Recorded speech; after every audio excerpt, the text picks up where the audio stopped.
ಇಲ್ಲಿಂದ ಶುರು ಮಾಡೋಣ.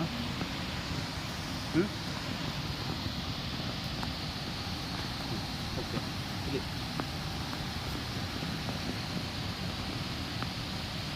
ಶುರು ಮಾಡುವ. ಇಲ್ಲಿಗೆ ಬಾ,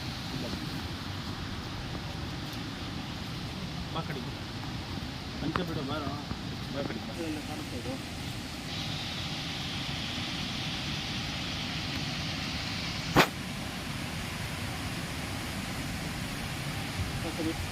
ಇಲ್ಲ ಕಾಣಿಸ್ತಾ ಕಾಣಿಸ್ಕೊಂಡ್ಬಿಟ್ಟಿದ್ದಾನೆ.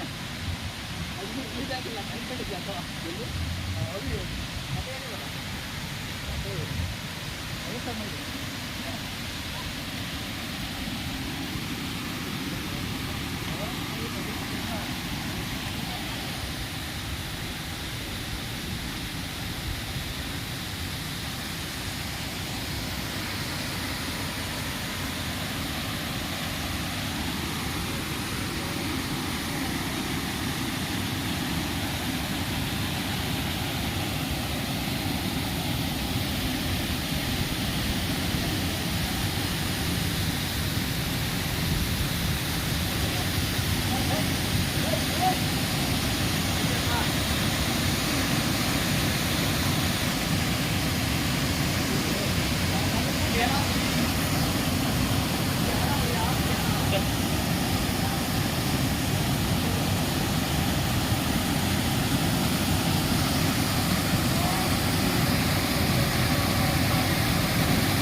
ನಮಸ್ಕಾರ ವೀಕ್ಷಕರೇ, ಇವತ್ತೊಂದು ಭಾರಿ ವಿಶೇಷವಾದಂಥ ಒಂದು ಪುಣ್ಯದ ಸ್ಥಳವನ್ನು ನಿಮ್ಮೆಲ್ಲರೂ ಕೂಡ ಪರಿಚಯ ಮಾಡಿಸುವಂಥ ಒಂದು ಭಾಗ್ಯ. ಮತ್ತು ಈ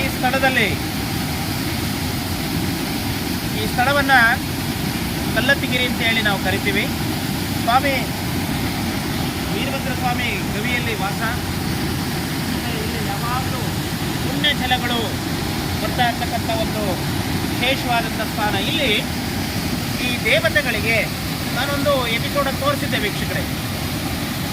ದೇವತೆಗಳಿಗೆ ಬಂಧನವನ್ನು ಮಾಡಿದಾಗ ಆ ಬಂಧ ವಿಮೋಚನವನ್ನು ಮಾಡ್ತಕ್ಕಂಥ ಒಂದು ಕ್ರಿಯೆ ಇಲ್ಲಿ ಯಗ್ಗುಂದ ಒಂದು ಗ್ರಾಮದ ತಾಯಿಯ ಒಂದು ಬಂಧ ವಿಮೋಚನವನ್ನು ಮಾಡ್ತಕ್ಕಂಥ ಒಂದು ವಿಶೇಷವಾದಂಥ ಒಂದು ಪೂಜಾ ಕೈಂಕರ್ಯ ಇವತ್ತು ಸಂಜೆ ನಡೀತಾ ಇದೆ. ಹಾಗಾಗಿ ಈ ಕ್ಷೇತ್ರವನ್ನು ನಾವು ಆಯ್ಕೆ ಮಾಡ್ಕೊಂಡಿದ್ದೀವಿ. ಇಲ್ಲಿ ಪುಣ್ಯ ನದಿಗಳು, ಪುಣ್ಯ ಜಲಗಳು ಹರಿತಾ ಇರ್ತಕ್ಕಂಥದ್ದು. ಮತ್ತು ವಿಶೇಷವಾದಂಥ ವೀರಭದ್ರ ಸ್ವಾಮಿ ಪುಣ್ಯಕ್ಷೇತ್ರ ಇದಾಗಿರ್ತಕ್ಕಂಥದ್ದು. ಪ್ರಕೃತಿಯ ಮಡಿಲಲ್ಲಿ ಇರ್ತಕ್ಕಂಥ ಒಂದು ಭವ್ಯವಾದಂಥ ಒಂದು ಸನ್ನಿಧಿ. ಈ ಸನ್ನಿಧಾನದಲ್ಲಿ ಮಾರಮ್ಮ ದೇವಿ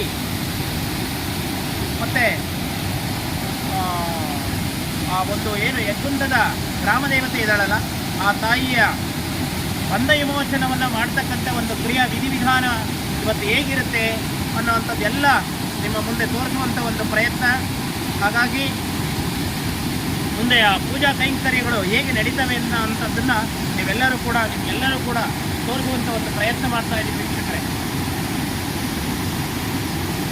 ಈ ಪ್ರಕೃತಿ ಮಡಿಲನ್ನು ನೋಡಿ ಹೇಗಿದೆ. ಇಲ್ಲಿ ಸದಾಕಾಲ ಬೇಸಿಗೆ ಮಳೆಗಾಲ ಅನ್ನೋವಂಥ ಒಂದು ವಿಚಾರವೇ ಇಲ್ಲ. ಯಾವಾಗಲೂ ಪುಣ್ಯ ಜಲಗಳು ಬರ್ತಾ ಇರ್ತಕ್ಕಂಥ ಒಂದು ಸನ್ನಿಧಾನ. ಇಲ್ಲಿ ಸಿದ್ಧಿಯನ್ನು ಪಡ್ಕೊಳ್ಳುವಂಥವ್ರು, ವೀರಭದ್ರ ಸ್ವಾಮಿ ಸಿದ್ಧಿಯನ್ನು ಪಡೆಯುವಂಥವ್ರು, ತಾಯಿ ಸಿದ್ಧಿಯನ್ನು ಪಡೆಯುವಂಥವ್ರು ವಿಶೇಷವಾದಂಥ ಸ್ಥಾನಮಾನಗಳು ಇದು ಆ ಯಗ್ಗುಂದ ಗ್ರಾಮದ ಮಹಾತಾಯಿಯ ಬಂಧ ವಿಮೋಚನವನ್ನು ಮಾಡ್ತಕ್ಕಂಥ ಒಂದು ಕ್ರಿಯಾ ವಿಧಿವಿಧಾನವನ್ನು ನಿಮ್ಮೆಲ್ಲರಿಗೂ ತೋರಿಸ್ತಕ್ಕಂಥ ಒಂದು ಪ್ರಯತ್ನವನ್ನು ಮಾಡ್ತಾ ಇದ್ದೀನಿ ವೀಕ್ಷಕರೇ.